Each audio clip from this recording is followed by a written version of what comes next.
Before I get some swings in, I wanted to share something with you. I'm going to be talking over the next 4, 5, 6 sessions on the humanity of Jesus, and how Jesus was a carpenter, and Jesus was a man, and he was a brother, and he was a business owner. But this time of the year, with all the political stuff's going on, I'm sure you've heard of the political term called identification.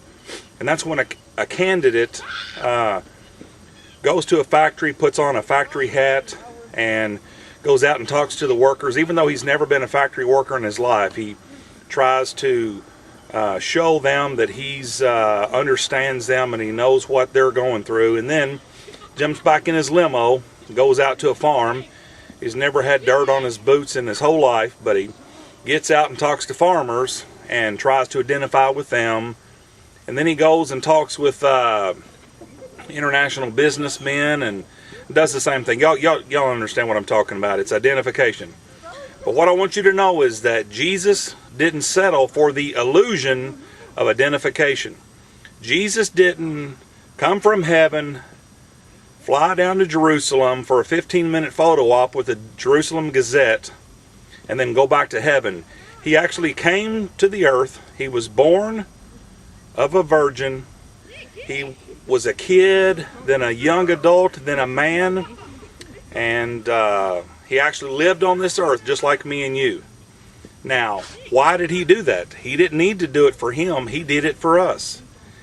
He did it so that we could identify with him, and that way that we could go to him knowing that he's been right where we're at, that he's had problems with family, and he's had problems with friends, and he's had problems with businessmen and business owners and family.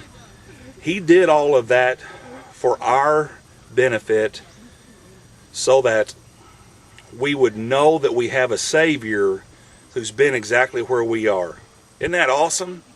God sent his Son to earth for us, to save us, and he's actually been where we're at today. All right? It's 40 degrees, January 21st, a little bit of rain, and I've got a tournament this weekend, the Snowball up in Sherman Denison, and I've got to get some swings in. So I've got these Trump BP balls. They're like a polycore rubber ball. That might be 25 or 30 core. You can hit them 300 feet if you hit it good, but they will not tear up your bat. So, I mean, if you can stand going outside when it's cold and getting some swings in, you need to call Kevin Schulstrom at anacondasports.com, or call Eric up there and get some of these Trump BP balls. They're orangish pinkish, but it's going to allow me to swing a composite bat when it's 40 and sprinkling outside. The other trick is to make sure that you keep your softballs and even keep these inside the house when it's wintertime.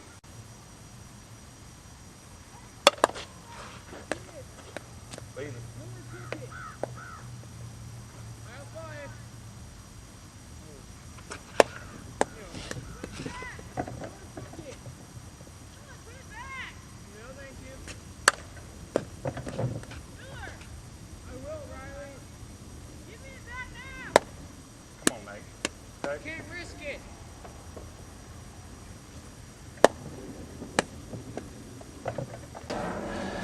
This pitching is terrible, but it's better than nothing.